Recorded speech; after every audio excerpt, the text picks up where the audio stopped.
Hello, and welcome to our latest unboxing video. It is a beautiful spring day in Hatfield, and I have two beautiful boxes of books. So I am just going to get started. Actually, small amendment, two boxes of books, but to start out, two DVDs. We have Summer of Soul. It says when the revolution could not be televised. So this is a documentary by Questlove about an epic event in Black history. 100 miles south of Woodstock was the Harlem Cultural Festival. That sounds super interesting. And Dexter, New Blood, says long time no spree. So this is kind of exciting for us here because I'm pretty sure this is the one that was filmed locally, like so locally. I actually was driving by on my way to work and I could like see craft services and I could see all the fake snow they put down, and it was filmed at like a local diner that we sometimes go to. So sort of exciting for us here in Hatfield. And actually, it was filmed in Whately, but we're right next to Whately. Okay, the books. To the books. I have One Night on the Island by Josie Silver. She wrote One Day in December. This looks like a good, it says it's a perfectly executed romantic comedy. I mean, what more could you want? Especially for like spring and summer. Oh, so it's about a dating columnist who just turned 30 and is going on a solo retreat at the assistance of her boss because she needs to re-energize herself. So she goes to a remote Irish island. Oh, and then there's a man from Boston also looking for time to himself, but their mix-ups mean that they end up together even they're supposed to be all by themselves.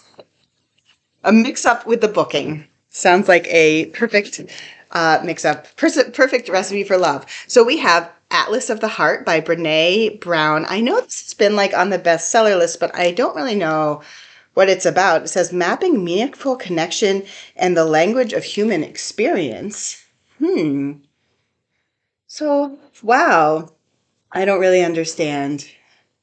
If we want to find the way back to ourselves and one another, we need language and grounded confidence.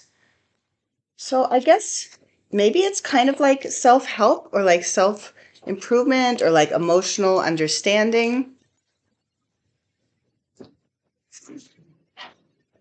Susan Mallory, this summer getaway. Is this our first beach read of the year? I don't know, but this is definitely 100% a beach read.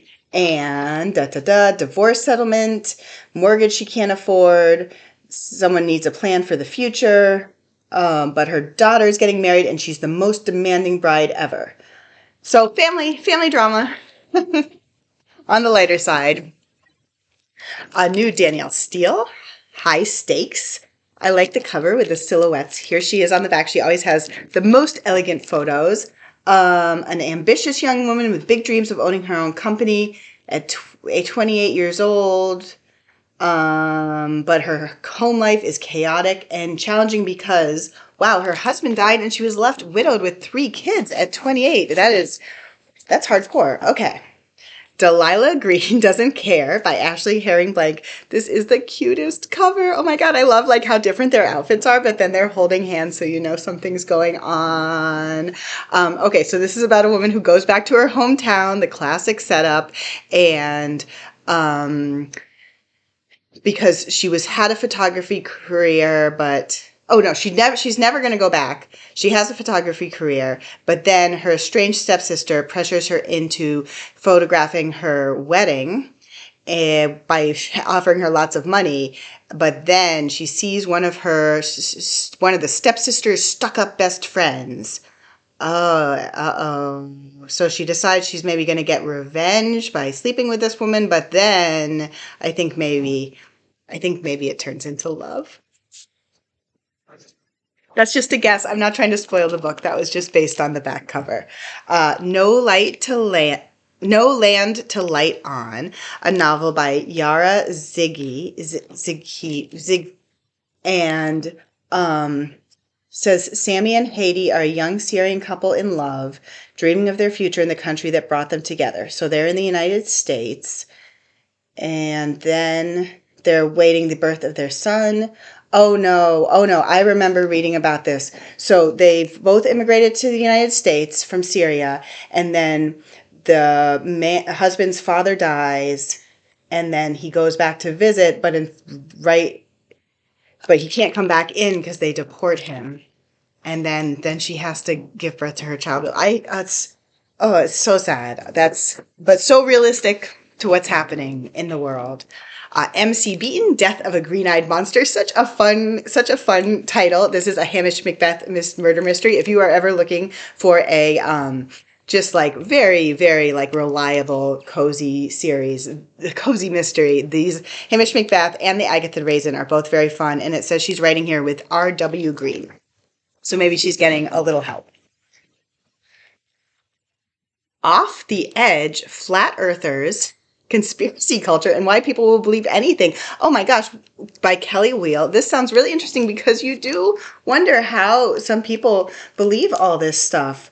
So she talks about flat Earth, anti-vaxxing, QAnon. I think people are going to grab that. It's a mystery that needs to be solved. The Last Gift by Abdul Rasik Gurna. I've talked about this author before. He won the Nobel Prize in 2021, and so there was a renewed interest in a number of his novels that were written back in the 60s. I myself would like to read one. I haven't had a chance yet. So this is about a man who had never told anybody about his past, and now he's 63 and living in England with his wife and kids. So I guess the story must be the revealing of what was in his past. Last one in this box, Harlan Coben, The Match. And now this is, Netflix drama, Stay Close. Netflix showed me the preview for that, and it does look very exciting. Okay. Next box. This box has something exciting at the bottom. A few more novels and then cookbooks. So, The Spanish Love Deception by Elena Armas, and Everything You Could Want in a Romance is right here. I should read more romances. I feel like I need a change in my reading habit. So it says, a wedding in Spain, an infuriating man, 3 days to convince her family she's actually in love. Sounds fun. Oh, sorry, this isn't a novel. I lied. This is The Gates of Europe, A History of Ukraine, revised edition by Seri Plonkiv.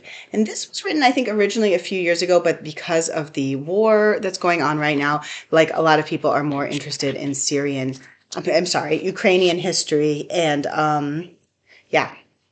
So if you want to sort of know some of the background, we have The Beauty of Dusk by Frank Bruni. And this is, so he, I guess, apparently got some sort of condition where his vision started blurring. And this is sort of recounting both the medical and sort of spiritual aspects of suddenly starting to lose his sight.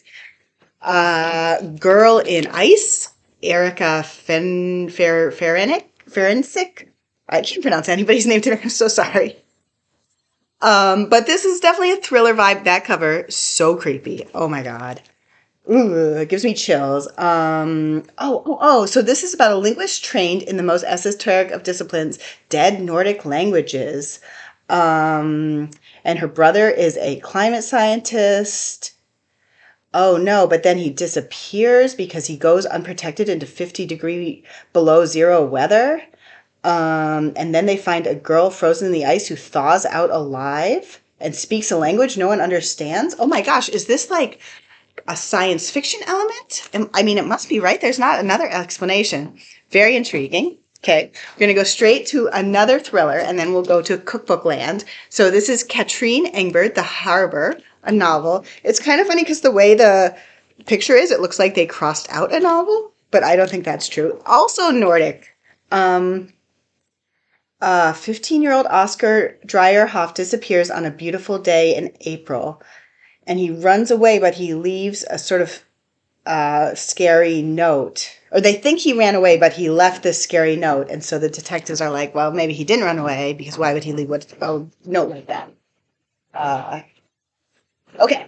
The first cookbook, The Workbook Week Lunch Cookbook. I've been looking forward to this one coming. I often feel like I need to sort of spice up my lunches a little, and these photos are also pretty and inspiring. I don't know if I'm ever going to manage something like that for workday lunch, but it definitely seems like a goal. Let's see. We have, intermittent fasting transformation. A 45-day program for women to lose stubborn weight, improve hormonal health, and slow aging by Cynthia Thurlow. Interesting. I think that like there's recipes, no pictures really. A lot of people are doing the intermittent fasting thing. Plant-based meat. Cooking with plant-based meats. Oh my gosh, this is another one I'm excited about because there's so many more plant-based meat options than there used to be, and I know that I would like to eat less meat, and this stuff just looks really delicious. Banh mi, vegetarian banh mi, meaty skillet mac. And I know with kids, sometimes like they just want meat all the time, like it's so easy to cook it for them, so maybe if they accepted this, that would be a good alternative. Two more.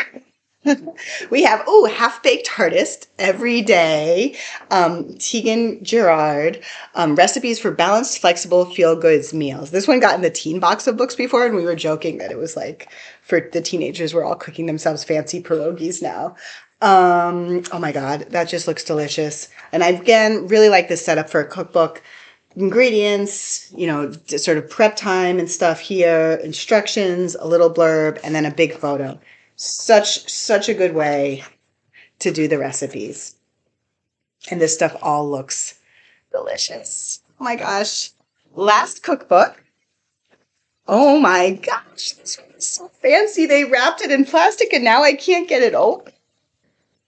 Okay, there we go. Okay, so here we go. For the big reveal. The cookbook's so fancy that they wrapped it in plastic. I don't know why. They don't wrap any of the other books in plastic. And it's so heavy. Oh my gosh. So this is called The Walk. You know something is trendy if they just call it The Thing. And it's by J. Kenji Lopez Alt, author of The Food Lab, which I got. So this is, I think the concept is that it's like recipes, but also just techniques. So you can sort of like riff on the recipes. Oh my gosh. It's like so heavy. I can't even like hold it up to show the screen. And it's talking a lot about process in addition to just individual recipes. A lot of text. Look at that. Interesting. So if you're sort of interested in sort of the why between the why behind why your cooking sometimes works and sometimes doesn't, it's interesting that it's such a big book with such heavy paper and then the pictures are so small. But I guess they have a lot. They have a lot to say.